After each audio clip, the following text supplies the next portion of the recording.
Victor, Victor, என்னடா தம்பி, இன்னும் ரெடி ஆகலையா? இன்னைக்கு என்ன நாள் தெரியுமா? சர்ச்சுக்கு போகணும், தெரியாதா உனக்கு? இன்னைக்கு சண்டேக்கா, எனக்கு தெரியும். ஆனால் நான் கொஞ்சம் வெளியே போகிற வேலை இருக்குது. நான் எழுந்ததும் ஜாயின் பண்ணேன், பைபிளும் வாசிட்டேன். போதுமாக்கா? சர்ச்சுன்னு தொல்லை பார்த்து இன்னைக்கு முக்கியமான ஃபங்க்ஷன் வேறு இருக்குது. அங்கே போனால் நிறைய பேரை பார்க்கலாம். அது என் வாழ்க்கையில் உயர்வதற்கு உதவி செய்யும். இதெல்லாம் உங்களுக்கு தெரியலையாக்கா? அண்டர்ஸ்டாண்ட் பண்ணிக்கோங்கக்கா. சர்ச்சுக்கு நான் வரலக்கா. என்ன நீ இப்படி சொல்ற? தேவன் நமக்கு கொடுத்த கொஞ்ச நாள்ல அவருக்குரியதை தேடணும். அதுதான் ரொம்ப முக்கியம். நல்லா ஜெபம் பண்ண, பைபிள் படிச்சுன்னு சொல்கிறேன்ல, இதெல்லாம் கூட தேவைதான்க்கா. அப்போ தான் நான் வாழ்க்கையில் முன்னேறி பெரிய ஆளாக ஆக முடியும். நீ பெரிய ஆள் ஆகணும்னு சொன்னதும் எனக்கு ஒருத்தரை பற்றி ஞாபகம் வருது. அவரை பற்றி நான் சொல்கிறேன், கேளு.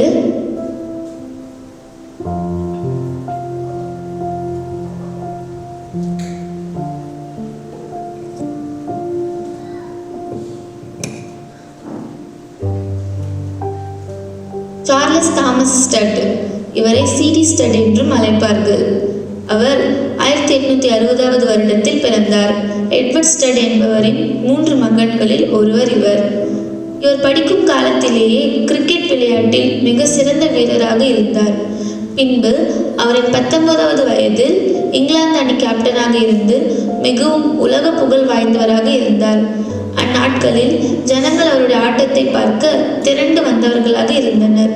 எல்லா செய்தித்தாள்களிலும் அவரின் செய்திகளில் பிரதானமாக இருந்தது. சச்சின் மாதிரி பெரிய வேர்ல்டு ஃபேமஸ் பிளேயர் தான் அவர். ஓ, உனக்கு தெரியுமா? ஆமாம், அவர்தான்.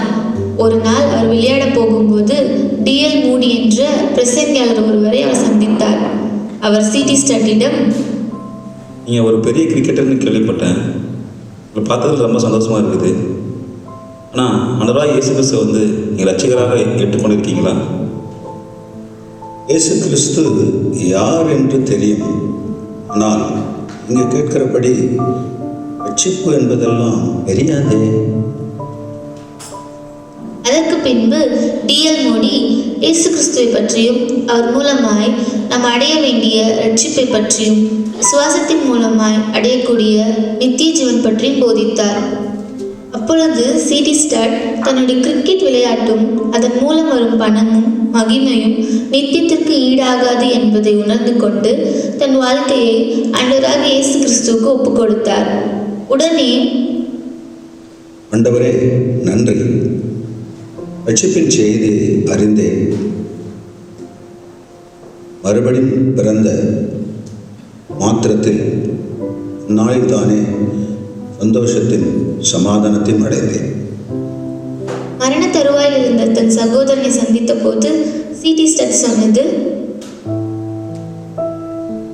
ஒரு மனிதன் மரணத்தை சந்திக்கும் போது பூமியில் அவன் அடைந்த கீர்த்தி, மனிதரின் புகழ்ச்சி நித்தியத்தில் என்ன விலை பெறப் போகிறது? உடனே தன் நண்பர்களுக்கு சுவிசேஷம் அறிவித்தார்.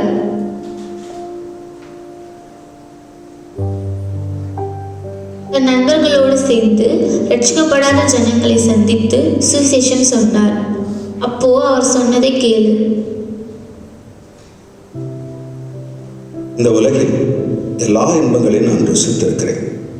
ஆனால் ஒரு ஆத்மாவை ரட்சிப்பதன் மூலம் உண்டாகும் சந்தோஷத்திற்கு முன்பாக இதுவரையிலும் இவ்வுலகில் நான் அனுபவித்த அந்த இன்ப சந்தோஷங்கள் எல்லாம் ஒன்றுமே இல்லை. இப்பொழுது நான் இன்னும் ஆண்டவரை அறியாத ஜனங்களுக்கு சுவிசேஷம் சொல்லும்படி புறப்பட்டு போக வேண்டுமே. போகலாமே, நாங்களும் வாஞ்சியாக இருக்கிறோம். இங்கே போகலாம். மிகப்பெரிய நாடான சீன தேசம்தான்.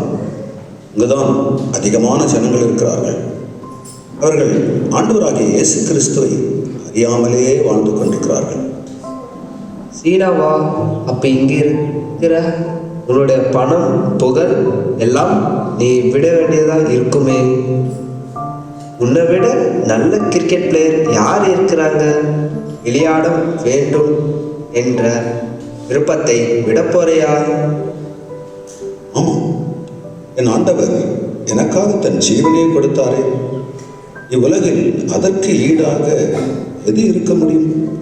என் கிரிக்கெட் விளையாட்டு, சம்பாதித்த பணம், புகழ் என்று ஒன்றுமே அதற்கு ஈடாகாது. வாலிபர்கள் தங்களை மிஷனரிகளாக ஒப்புக்கொடுத்து கப்பல் பயணத்தை மேற்கொண்டனர்.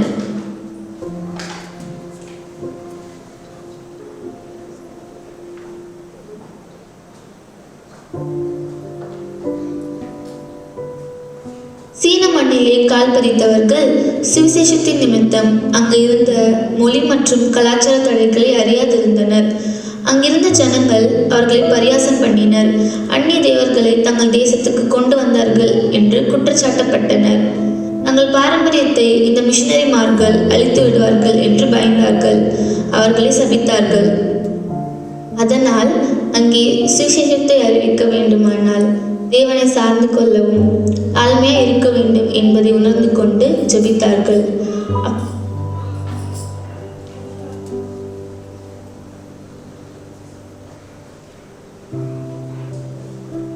அப்படியே அவர்கள் தேவன் கொடுத்த ஞானத்தின்படி சீனர்களின் உடையணிந்தும் அவர்களுடன் சாப்பிட்டும் ஏழை எளிய ஜனங்களிடம் பேசுவதும் அவர்கள் மொழியை கற்பதுமாக இருந்ததைக் கண்டு அந்த ஜனங்கள், இவர்கள் பெருமையானவர்கள் அல்ல, நம்மை போல ஆக விரும்புகிறவர்கள், நம் மீது கருசனை உள்ளவர்கள் என்று நினைக்க தொடங்கினார்கள். சீன மக்களிடையே இருந்த பயம் நீங்கி மெதுவாக விக்கிரகங்கள் வணங்குவதை விட்டு தங்கள் வாழ்க்கையை திறந்து கொடுத்தார்கள். அது மட்டும் இல்ல, அவருடைய 25வது வயது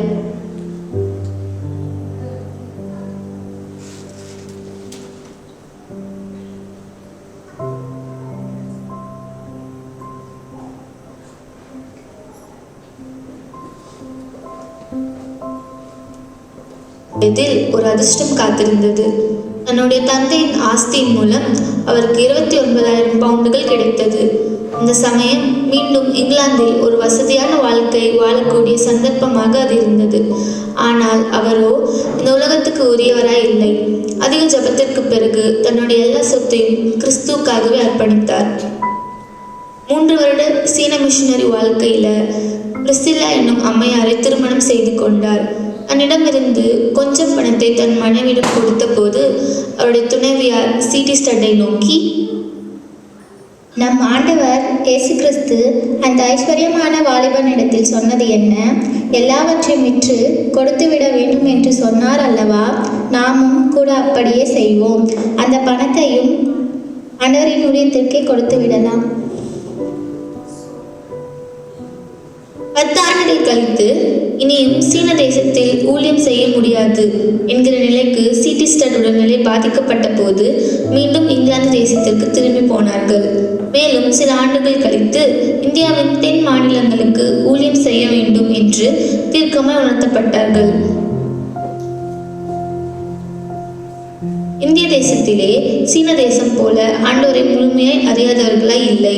ஆனால் இந்தியரில் பலர் ஆண்டவராக இயேசு அறிந்திருந்தும் தங்கள் ஜீவியத்தில் குளிர்ந்த மனப்பான்மை உள்ளவர்களை வாழ்ந்து கொண்டிருக்கிறதை கண்டு தன்னுடைய அக்கினி போன்ற வார்த்தைகளினால் இயேசு கிறிஸ்துவை முழு இதயத்தோடு பின்பற்ற வேண்டும் என்பதை இந்தியர்களுக்கு உணர்த்தினார். ஒரு எழுப்புதலை ஏற்படுத்தினார். உண்மை சீசத்துவத்துக்கு முழுமையான அர்ப்பணம் தேவை. அரைகுறையான கிறிஸ்துவ வாழ்க்கை அல்ல. முழு இருதயம் கொண்டவர்களாக இருக்க வேண்டும்.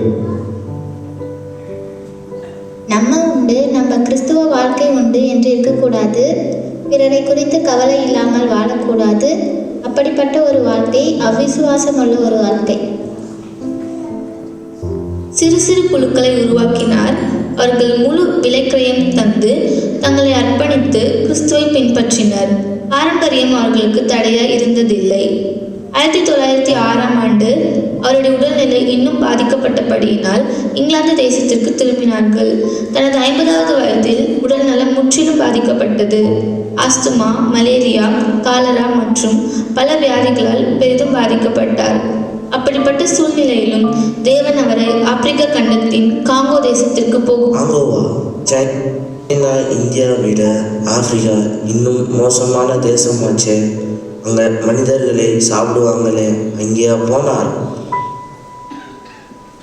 நீ மட்டுமல்ல, ஆப்பிரிக்கா தேசம் இருண்ட தேசமாய் கொடிய மிருகங்களும் அவர்களின் வாழ்க்கை இயல்பானதும் ஏற்றதும் அல்ல என்று அநேகர் சொல்லியும்,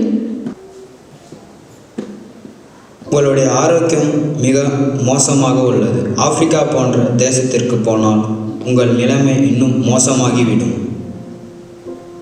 சிலர் தேவாலயத்திலும் தேவாலய மணி ஓசை சத்தத்திற்கும் அருகிலுமே வாழ விரும்புகிறார்கள். ஆனால் நானோ நரகத்தை நோக்கி செல்லும் ஜனங்கள் அதற்குள் விடுவதற்கு ஒரு அடி தூரமே இருப்பினும் அங்கே அவர்களின் மீட்பிற்கான காரியங்களை சொல்பவனாக இருப்பேன். அதற்காக நான் ஆப்பிரிக்காவிற்கு போயே தீருவேன். அப்படி என்றால் என்ன? அப்படி என்றால் சர்ச்சுக்கு ஒழுங்கா போவேன், சர்ச்சுக்கு அருகிலே இருப்பேன் என்பதை விட நரகத்தை நோக்கி செல்லும் மனிதர்களின் மீட்பிற்காக அவர்களின் கடைசி நிமிடம் வரை அவர்களின் மீட்பின் பணிக்காக போராடுவதற்கு நான் போகவே போவேன் என்று சொல்லி ஆப்பிரிக்காவுக்கு புறப்பட்டார். அங்கே ஜனங்களுக்கு வேதாகமத்தின் கதைகளும் வேதாகமத்திலிருந்து அநேக காரியங்களையும் அவர்களுக்கு போதித்தார்கள். அவர்களின் மருத்துவ தேவைகளையும் அவர்கள் சந்தித்தார்கள். இன்று கொஞ்சம் கொஞ்சமாக ஜனங்கள் தங்கள் பாரம்பரியத்தையும் தங்கள் மூதாதையரின் பயத்திலிருந்து விடுதலை பெற்று விசுவாசத்தோடு கிறிஸ்துவுக்காக வாழ ஆரம்பித்தனர். ஏறக்குறைய 18 ஆண்டுகள் ஆப்பிரிக்காவில் இருந்த பின்பு அவருடைய உடல்நலம் மிகவும் பாதிக்கப்பட்டது. 1939ஆம் ஆண்டு ஜூலை 16ஆம் தேதி ஆப்பிரிக்கா மண்ணிலே அவர் புதைக்கப்பட்டார்.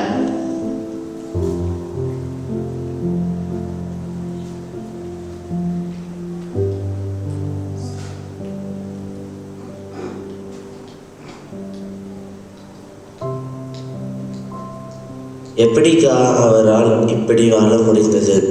எப்படியெல்லாம் வசதியோடு வாழ்ந்திருப்பார்? ரொம்ப கஷ்டப்பட்டு இருப்பார் இல்லையாக்கா? ஆமாம், ரொம்ப கஷ்டப்பட்டிருக்கார். சிடி ஸ்டட் தன்னுடைய டைரியில் இவ்வாறு எழுதி வைத்திருந்தார். ஒரே ஒரு வாழ்க்கை, அதுவும் மிகவும் குறைந்த ஆண்டுகள். அந்த ஆண்டுகள் எல்லாம் சோதனைகளும் பாரமும் சஞ்சலமும் நிறைந்திருக்கிறது. ஒரு மனிதன் தனக்காகவே வாழ்வதும் அல்லது தேவனுடைய சித்தத்தின்படி வாழ்வதும் இந்த ஒரே ஒரு வாழ்க்கையில் தான் அடங்கி இருக்கிறது. அந்த வாழ்க்கையும் சீக்கிரம் கடந்து போக போகிறது. கிறிஸ்துவுக்காக என்ன செய்தோமோ அது மாத்திரமே நிலைத்து நிற்கிறதாக இருக்கிறது. உனக்கு ஒன்றை காண்பிக்கிறேன் பாரு. இந்த கயிறை பாரு, எவ்வளவு நீளமா இருக்குல்ல? நீ பார்க்குற சிகப்பு கலர் இந்த கயிற்றில் எவ்வளவு இருக்கு? இந்த நீளமான கயிறில் கொஞ்சமாகத்தான் இருக்கு. இந்த நீளமான கயிறு போய்கொண்டே இருக்கிறதாக இருக்கிறது. இந்த கயிற்றின் ஒரு முனையில் இருக்கிறதான ஒரு சிறு சிவப்பு பகுதியை நீ பார்க்கிறாயே, இந்த சிறு பகுதி தான் நாம் இந்த பூமியில் வாழக்கூடிய நாட்களின் தொகை. இது மிக குறுகியது. இதுக்கு மேல நீ பார்க்கிற அந்த நீளமான கயிறு நித்தியத்தில் நாம் வாழக்கூடிய நாட்களை குறிக்கிறது. ஆனால் நாம் எப்படி வாழ்கிறோம் என்பதை பாருங்கள். நாம் நினைக்கிறது எல்லாம் இந்த பூமிக்குரிய அந்த சிறு பகுதியான வாழ்க்கை மாத்திரமே. நான் கடினமாய் உழைக்கப் போகிறேன், சேமித்து வைக்கப் போகிறேன், இந்த உலக வாழ்க்கையை உல்லாசமாய் வாழப் போகிறேன் என்பதெல்லாம் இந்த கொஞ்சம் சிவப்பு பகுதியான இந்த வாழ்க்கைக்குத்தான். இந்த சிவப்பு பகுதியில் நான் வாழ்கிற வாழ்க்கை பொறுத்துத்தான் மீதம் இருக்கிற கயிற்றின் வாழ்க்கைக்கு நான் போவேனா அல்லது போக மாட்டேனா என்று முடிவு செய்கிறது. இந்த சிவப்பு பகுதி பூமிக்குரிய வாழ்க்கையை குறிக்கிறது. அது நிலையற்றது. எப்போது வேண்டுமானாலும் எந்த நிமிடத்திலும் யாருக்காக வேண்டுமானாலும் முடிந்துவிடும் என்பதை அறிந்தும் இந்த சிவப்பு பகுதியான பூமிக்குரிய வாழ்க்கைக்காகவே அநேகர் வாழ்ந்து கொண்டிருக்கின்றனர். நீ கேட்ட சிடி ஸ்டட் என்ற இந்த மனிதனை பார். தனக்குண்டான புகழ், செல்வம், வசதியான வாழ்க்கை இவை அனைத்தையும் கொஞ்சம் காலமே வாழப்போகிற இந்த சிவப்பு பகுதியில் இருக்கும் பூமிக்குரிய வாழ்க்கை என்பதை அறிந்து கொண்டார். இந்த பூமிக்குரிய வாழ்க்கை மிகவும் குறுகியது. ஆனால் ஒன்றை விளங்கி கொண்டார். நித்தியமோ என்றென்றைக்கும் இருக்கிறதாக கண்டார். அதற்காகத்தான் வாழ வேண்டும் என்று தீர்மானித்தார். அப்படியே நல்ல போராட்டம் போராடினார். ஓட்டத்தையும் அவர் ஒப்பு கொடுத்தபடியே முடித்தார். விக்டர், இதுவரை நீ கேட்ட காரியங்களில் நீ தேவையானதை அறிந்து கொண்ட என்று நினைக்கிறேன். ஆமாக்கா, சிடி ஸ்டட் வாழ்க்கையில் நான் நிறைய கற்றுக்கொண்டேன். அவர் எவ்வளோ பெரிய பிளேயராக இருந்தும் தேவனுக்காக வாழ்வது தான் வாழ்க்கை என்பதை உணர்ந்து அதன்படி வாழ ஒப்பு கொடுத்தார். இந்த பூமிக்குரிய வாழ்க்கையானது நான் பார்த்த சிறிய சிவப்பு பகுதிதான். அதில் நான் எப்படி வாழ்ந்து கொண்டிருக்கிறேன் என்பதை சோதித்து பார்க்க உதவியது. நான் பார்த்த இந்த லைட்டின் சிறிய சிவப்பு பகுதியில் நான் வசதியாக வாழ்வதற்கு கடினமாய் உழைத்து பெரிய ஆளாகி எல்லாவற்றையும் அனுபவித்து முடித்தாலும் இந்த நீண்டறிய வாழ்விற்கு போகவில்லையானால் எவ்வளவு இழப்பு! நித்திய வாழ்வுக்குள்ளே போக இந்த வாழ்க்கையை வாழ நான் பிரயாசப்பட வேண்டும் என்று உணர்த்தப்பட்டேன். கிறிஸ்துவை ஏற்றுக்கொண்டு இந்த வாழ்க்கை எனக்கு போதும் என்று வாழாமல் நான் அறிந்த அந்த ரட்சிப்பை எப்படியாவது மற்ற ஜனங்களுக்கு அறிவிக்கணும் என்று அறிந்து கொண்டேன். இதெல்லாம் எனக்கு பொறுமையாக சொன்னதற்கு நன்றி அக்கா. இப்போ நான் ஜெபிக்கலாமாக்கா? அதாவே இதெல்லாம் நான் அறிந்து கொள்ளும்படி உதவி செய்கிறேன், நன்றி. ஒரே ஒரு வாழ்க்கை, அது சீக்கிரமாக கடந்து போகும். தேவனே, நான் உமக்காக என்ன செய்தேனோ அதுவே என்றென்றைக்கும் நிலைத்திருக்கும் என்று அறிந்தபடி வாழ உதவி செய்யும். நான் எடுத்த இந்த தீர்மானத்தில் நிலைத்து நிற்க உதவி செய்யும். இந்த போராட்டத்தில் உண்மையும் உத்தமமாக நிற்க உதவி செய்யும். என் ஜீவிய காலமெல்லாம் உமக்கு பிரியமானதை செய்ய உதவி செய்யும். ஒரே ஒரு வாழ்க்கை, அது சீக்கிரமாக கடந்து போகும். தேவனே, உமக்காக நான் என்ன செய்தேனோ அதுவே என்னென்றைக்கும் நிலைத்திருக்கும். ஆமென்.